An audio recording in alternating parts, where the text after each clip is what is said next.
¿Alguna vez te has sentido atrapado en el tiempo? No hablo de rutinas, ni de nostalgia. Hablo de una prisión real, donde las paredes respiran, el aire pesa como plomo, y algo que no puedes ver, te observa desde la oscuridad. ¿Qué harías si cada noche, exactamente a la misma hora, una fuerza desconocida congelara tu mundo, dejando un silencio tan pesado que podrías jurar que puedes escuchar tu propio corazón detenerse? Yo lo viví, y aún no estoy seguro de haber escapado. Todo comenzó con un reloj antiguo de péndulo que parecía parte del mobiliario de la casa que alquilé en el barrio de Guadalupe. Mi nombre es Arturo, tengo 36 años, y nunca me consideré supersticioso. Era profesor de matemáticas, lógico, racional. Después de mi divorcio, vine a Zacatecas para empezar de nuevo, buscando tranquilidad en las calles empedradas y en las noches silenciosas. Pero en lugar de eso, encontré algo que todavía me persigue. Cuando me mudé a esa casa, lo último que esperaba era encontrar compañía, mucho menos algo que nunca se mostró claramente, pero siempre estuvo ahí. Desde la primera noche, el reloj llamó mi atención. Estaba en la pared del comedor, grande, de madera oscura, con un péndulo que parecía moverse más lento de lo normal. Esa primera madrugada, desperté sin razón. Me sentía inquieto, como si alguien estuviera mirándome desde la esquina del cuarto. Miré el reloj en mi celular, 3:13 de la mañana. Al día siguiente, noté que el reloj de péndulo también marcaba 3:13. Es viejo, pensé. Se detuvo ahí. Lo reinicié, ajusté las manecillas y le di cuerda. Pero esa noche, cuando desperté de nuevo a las 3:13, el reloj estaba detenido, otra vez. No le di importancia. Podría ser una coincidencia, pero las coincidencias dejaron de tener sentido cuando, a partir de esa noche, siempre despertaba exactamente a la misma hora. Y no era el único detalle extraño. Cada madrugada, el aire se volvía frío, pesado, y el silencio en la casa era tan denso que incluso mi respiración parecía una intrusión. Una semana después, el reloj dejó de ser lo más inquietante. Me desperté, como siempre, a las 3:13. Esta vez, no por la incomodidad del ambiente, sino por un ruido. Era un golpe leve, repetitivo, como si alguien caminara descalzo en el pasillo. Me quedé inmóvil, escuchando. Los pasos eran lentos, arrastrados, y se detuvieron justo frente a mi puerta. Intenté convencerme de que era mi imaginación. Mi respiración era tan rápida que casi podía escucharla ahogar el silencio. Me armé de valor y abrí la puerta de golpe. No había nadie, pero el aire tenía un olor extraño, metálico, como a sangre vieja. Cerré la puerta y me quedé despierto hasta que amaneció. Conforme pasaban los días, la casa parecía reaccionar a mi presencia. Los objetos no estaban donde los había dejado, las luces parpadeaban sin razón, y, lo peor de todo, el péndulo del reloj comenzó a moverse por sí solo, incluso cuando el mecanismo estaba detenido. Una madrugada, mientras intentaba dormir con la televisión encendida, la pantalla se apagó sola. En el reflejo oscuro de la pantalla, vi una silueta. Me giré, pero no había nada. O eso creí. A la noche siguiente, decidí quedarme despierto, esperando descubrir qué estaba ocurriendo. A las 3:13, escuché un susurro. Venía del reloj. Me acerqué, temblando, y pegué el oído a la madera. Era una voz baja, susurrando algo en un idioma que no entendía. «Basta», grité, golpeando el reloj. El susurro se detuvo, pero no fue el final. Esa noche, soñé con un rostro, una mujer de ojos vacíos y boca abierta, como si estuviera gritando, aunque no emitía sonido. Desperté empapado en sudor, con la sensación de que alguien estaba de pie junto a mi cama. No podía soportarlo más. Decidí investigar el origen del reloj. Un anticuario en el mercado de Zacatecas me dio la respuesta que no quería escuchar. Según él, El reloj había pertenecido a una familia que vivió en esa casa hacía décadas. A las 3:13 de una madrugada, el padre había matado a su esposa y a sus hijos antes de quitarse la vida.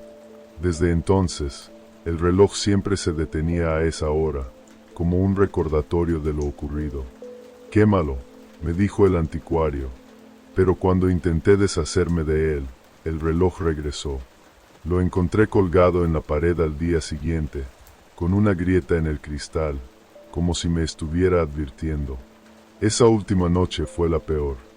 Decidí enfrentar lo que fuera que estuviera sucediendo. Me senté frente al reloj con una vela encendida, esperando que dieran las 3:13. Cuando llegó la hora, el péndulo comenzó a moverse con fuerza, y el tic-tac resonó como martillazos. El aire se volvió helado, y las paredes parecían temblar. Entonces apareció.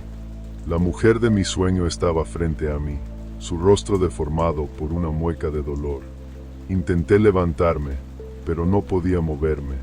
Ella alzó una mano y señaló el reloj. En ese momento, el cristal estalló y sentí un dolor agudo en el pecho, como si algo estuviera tirando de mi corazón. Lo siguiente que recuerdo es despertar en el suelo, rodeado de vidrios rotos. El reloj había desaparecido, pero en su lugar había marcas de manos en las paredes, negras como ceniza. Vendí la casa y me mudé lo más lejos posible, pero la historia no terminó ahí. Cada noche, a las 3:13, despierto con la misma sensación de frío y un leve eco de tic-tac resonando en mi cabeza. Lo peor es que, a veces, creo ver un reflejo en los espejos, una sombra que no debería estar ahí. Y sé que no importa dónde vaya, ella me sigue, porque el tiempo no se detuvo para ella, y ahora, tampoco para mí.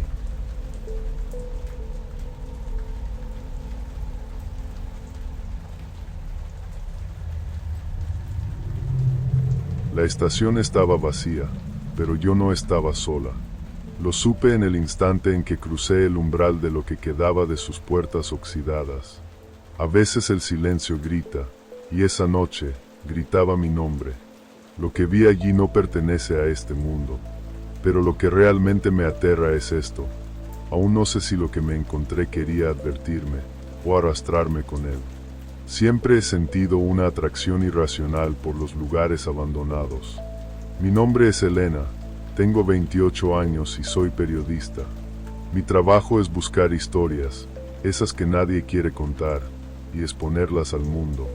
No lo hago por fama ni por dinero, sino porque creo que todo lo olvidado tiene una verdad esperando ser revelada. Zacatecas es un lugar perfecto para alguien como yo. Sus calles empedradas, su arquitectura colonial, y esos rumores de sitios malditos que la rodean como una neblina constante.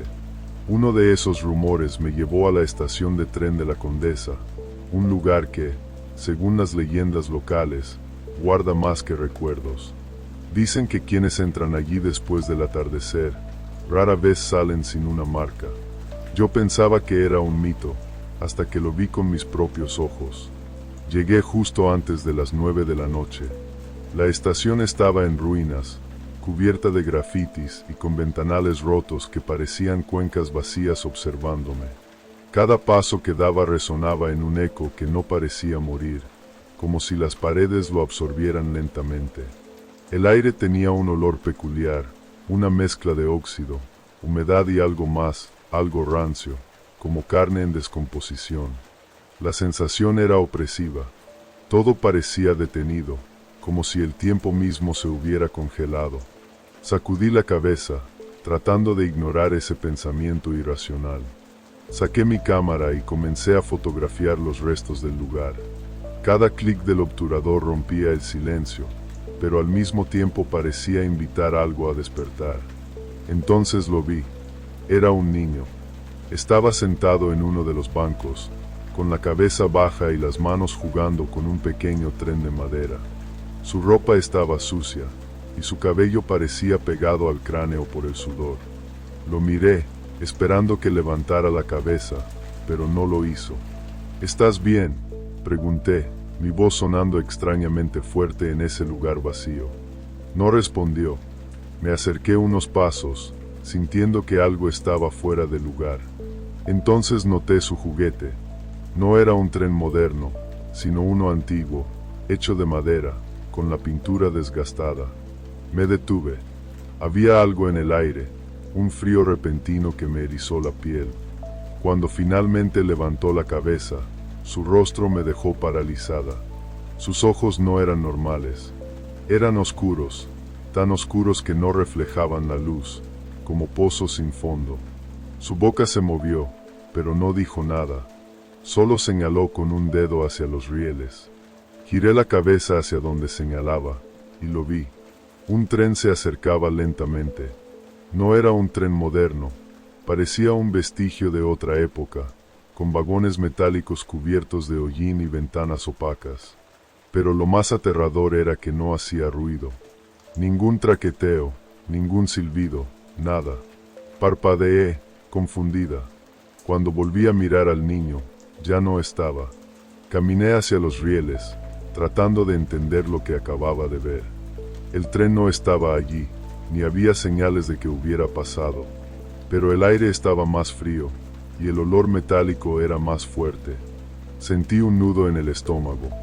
Algo estaba terriblemente mal. Mientras revisaba las fotos que había tomado, noté algo extraño. En cada imagen, había una figura borrosa cerca de los rieles. Amplié una de las fotos, y ahí estaba, el niño, mirando directamente a la cámara, con una sonrisa torcida que no había visto antes. Intenté calmarme, pero entonces escuché risas. Venían de todas partes, suaves al principio, pero cada vez más fuertes, hasta que se transformaron en gritos. Sentí que las paredes se cerraban a mi alrededor.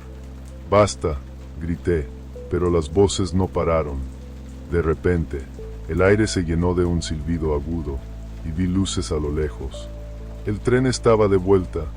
El tren se detuvo frente a mí, y las puertas de los vagones se abrieron lentamente. En el interior, vi sombras moviéndose, figuras humanoides que no tenían rostro. Una de ellas extendió una mano hacia mí, invitándome a entrar. Retrocedí, pero algo me detuvo. Sentí un toque en mi hombro, y al girarme, el niño estaba allí otra vez. Su rostro estaba pálido, casi translúcido, y su sonrisa ahora era una mueca aterradora. «Ven conmigo», dijo con una voz hueca. El miedo me paralizó. Cerré los ojos y comencé a correr en dirección opuesta, pero los rieles parecían alargarse interminablemente. Las risas y los gritos me seguían, hasta que finalmente tropecé y caí al suelo. Cuando abrí los ojos, la estación estaba vacía. El tren y el niño habían desaparecido. Cuando volví a casa, no podía sacarme de la cabeza lo que había visto. Revisé las fotos una y otra vez, y en cada una de ellas, el niño estaba allí, mirándome. Un amigo me dijo que la estación de la Condesa había sido el lugar de un trágico accidente hace décadas. Un tren descarriló, matando a varios niños que estaban de excursión. Desde entonces, los locales dicen que sus espíritus quedaron atrapados allí, esperando a alguien que los acompañe.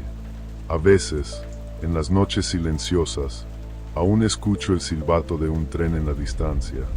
Y lo peor es que sé que no es un tren cualquiera. Es el mismo que me invitó a subir aquella noche. Y temo que, algún día, no pueda resistir la llamada.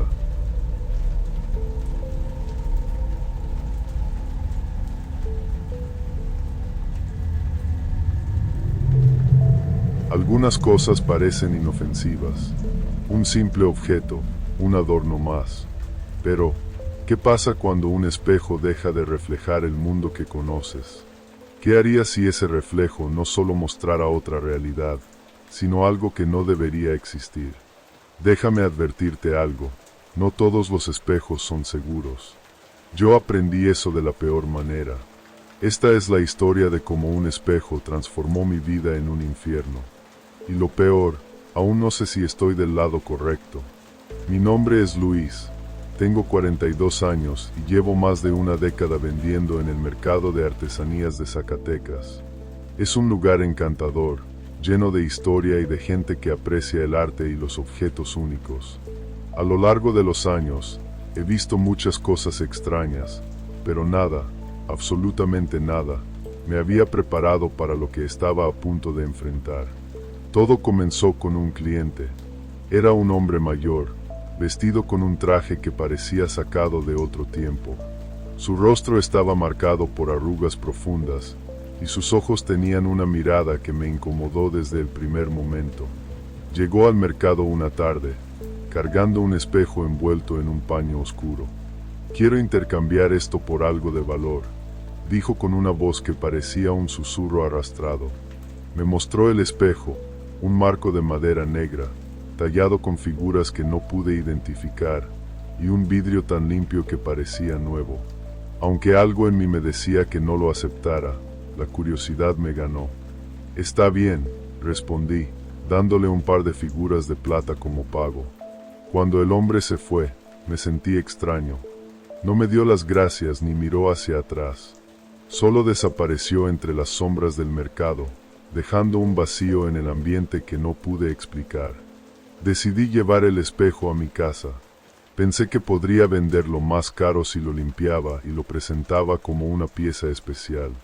Esa misma noche lo colgué en la sala, sobre una repisa de madera.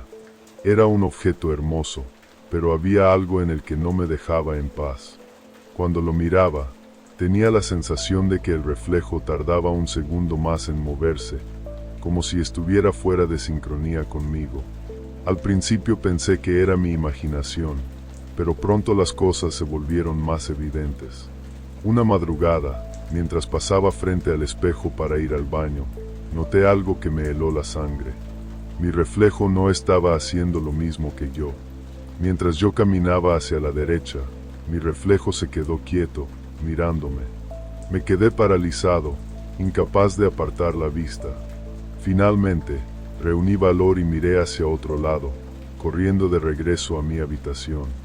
A partir de esa noche, las cosas en mi casa comenzaron a cambiar. Las luces parpadeaban sin razón, y objetos pequeños desaparecían de sus lugares habituales. Pero lo peor siempre pasaba frente al espejo. A veces, mientras lo limpiaba, sentía que algo se movía en el reflejo, algo detrás de mí, pero al voltear, no había nada. Una noche, decidí ponerle fin a mi paranoia. Me senté frente al espejo, decidido a observarlo hasta descubrir qué estaba pasando. Eran las 3 de la mañana, y la casa estaba en completo silencio. Al principio, todo parecía normal, pero después de unos minutos, noté algo en el fondo del reflejo, una sombra, quieta, al borde del marco. «¿Quién está ahí?», grité, mi voz quebrándose por el miedo. La sombra se movió lentamente hacia el centro del espejo. Era una figura humana, pero sus proporciones estaban mal. Sus brazos eran demasiado largos, y su cabeza parecía torcida en un ángulo imposible. Cuando se detuvo frente a mí, vi su rostro. Era el mío, pero retorcido, con una sonrisa antinatural y los ojos completamente negros. Intenté deshacerme del espejo al día siguiente. Lo llevé al mercado, decidido a regalarlo o incluso romperlo, pero cuando regresé a casa, el espejo estaba otra vez en la pared, como si nunca lo hubiera movido. Esta vez, había algo más. Unas marcas negras, como huellas de manos, estaban impresas en el vidrio, pero desde el lado interno. Esa noche, los sueños comenzaron. En ellos, me veía atrapado dentro del espejo, golpeando el vidrio desde el otro lado mientras algo tomaba mi lugar en el mundo real. Despertaba sudando, con la sensación de que alguien más estaba en mi cama, respirando a mi lado. La última noche fue la peor. Desperté a las 2:45 de la madrugada con un ruido que venía de la sala. Caminé lentamente hacia el espejo, sabiendo que algo estaba esperándome. Cuando llegué, lo vi. Mi reflejo estaba de pie, mirándome, pero esta vez no estaba solo. Detrás de él había decenas de sombras, todas con rostros vacíos y sonrisas grotescas. Intenté retroceder, pero mi reflejo alzó una mano y señaló hacia mí. En ese momento, Sentí un tirón en el pecho, como si algo estuviera arrastrándome hacia el espejo. Las luces parpadearon, y por un instante vi mi propio rostro reflejado en las sombras. Cuando desperté, estaba en el suelo de la sala. El espejo seguía en su lugar, pero ahora estaba cubierto de grietas. Y lo peor, podía ver mi rostro atrapado en cada uno de los fragmentos, como si hubiera miles de versiones de mí, todas observándome. Vendí el espejo a un anticuario al día siguiente, sin contarle lo que había pasado. Pensé que, al deshacerme de él, todo terminaría. Pero estaba equivocado. A veces, en los reflejos de los escaparates del mercado, veo esa figura otra vez, mi reflejo, sonriendo, esperando el momento para regresar. Y sé que no importa cuánto intente escapar, porque ya no soy el dueño de mi vida. Soy solo un reflejo.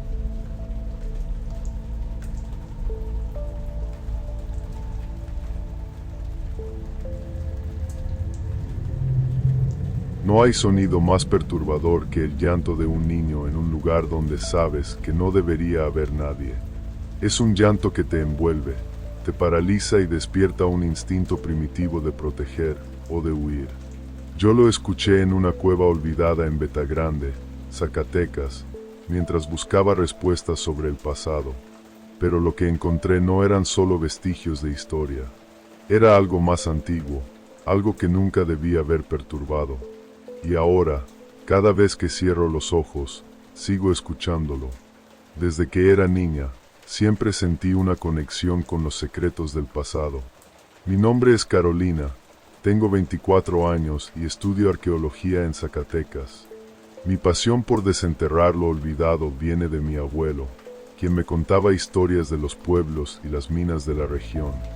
Él solía decir, la tierra recuerda lo que los hombres olvidan. Esas palabras guiaron mi vida, hasta esa maldita cueva. Era un proyecto universitario. Estábamos investigando antiguos túneles mineros en Betagrande, una región rica en historia, pero también en leyendas oscuras. Había rumores sobre gritos y llantos que los mineros escuchaban en las profundidades. Mis compañeros lo tomaron como folclore, pero yo quería saber la verdad. El día que encontramos la caverna, el aire parecía más denso, como si algo invisible se aferrara a nosotros. La entrada estaba escondida entre matorrales secos, y las rocas que la rodeaban parecían talladas por manos humanas, aunque de forma irregular. Mis compañeros decidieron descansar afuera mientras yo, armada con una linterna y mi grabadora, decidí explorar. Los primeros metros fueron fáciles. Las paredes estaban cubiertas de marcas de herramientas antiguas, y el suelo era sorprendentemente plano. Pero cuanto más me adentraba, más cambiaba el ambiente. El aire se volvía frío, y la linterna apenas parecía iluminar unos metros delante de mí. Entonces lo escuché, un llanto. Era un sonido suave al principio, como el sollozo de un niño perdido. Me detuve, mi corazón latiendo con fuerza. «Hola», grité, mi voz resonando en el eco de la caverna. No hubo respuesta, solo el llanto, que parecía venir de más adelante. No sé qué me impulsó a seguirlo. Tal vez fue el instinto de ayudar, o tal vez mi curiosidad me cegó. Caminé más profundo, cada paso resonando como un trueno en el silencio opresivo.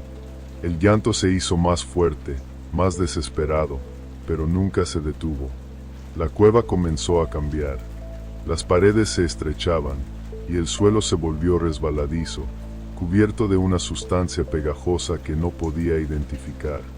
El aire olía a humedad y algo más, algo agrio, como carne en descomposición. Finalmente, llegué a una cámara más amplia.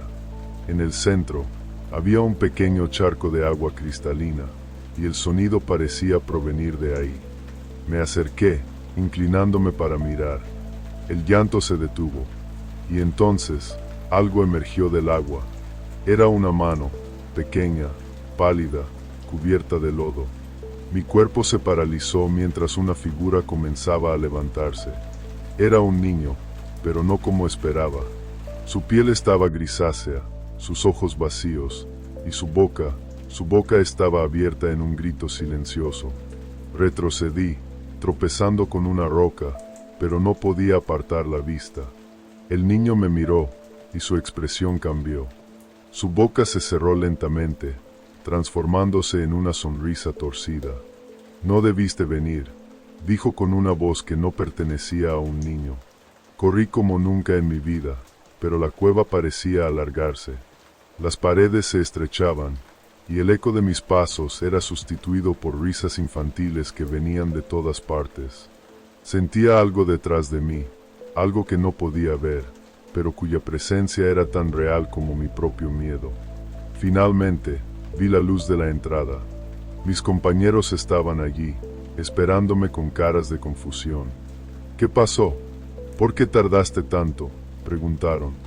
Según ellos, había estado en la cueva menos de 5 minutos, pero para mí, habían pasado horas. Intenté explicarles lo que había visto, pero nadie me creyó. Decidieron entrar en la cueva para investigar, ignorando mis súplicas de que no lo hicieran. Me quedé afuera, temblando, mientras los veía desaparecer en la oscuridad. Pasaron 20 minutos, luego 30, nadie salió. Finalmente, decidí entrar de nuevo. El ambiente era aún más opresivo que antes. Avancé unos metros y encontré sus linternas tiradas en el suelo, pero no había rastro de ellos. Solo el llanto, que volvía a resonar en las profundidades. Regresé corriendo, dejando todo atrás. Nunca los volví a ver. La universidad cerró la investigación, alegando que los túneles eran inestables, pero yo sabía la verdad. Desde ese día, no he podido dormir bien. A veces, en la quietud de la noche, escucho el llanto otra vez. Y cada vez que lo escucho, siento que la cueva me llama, que algo me espera allí, algo que no he terminado de comprender. Si alguna vez visitas Betagrande y encuentras una cueva oculta, te suplico que no entres. Hay secretos en la tierra que deben permanecer enterrados, porque una vez que escuchas el llanto, nunca te deja ir. Si te gustan los relatos de terror como este, forma parte de nuestra comunidad. Suscríbete al canal y activa las notificaciones, porque tenemos videos nuevos y aterradores todos los días. No te pierdas ni un solo detalle de estas historias oscuras.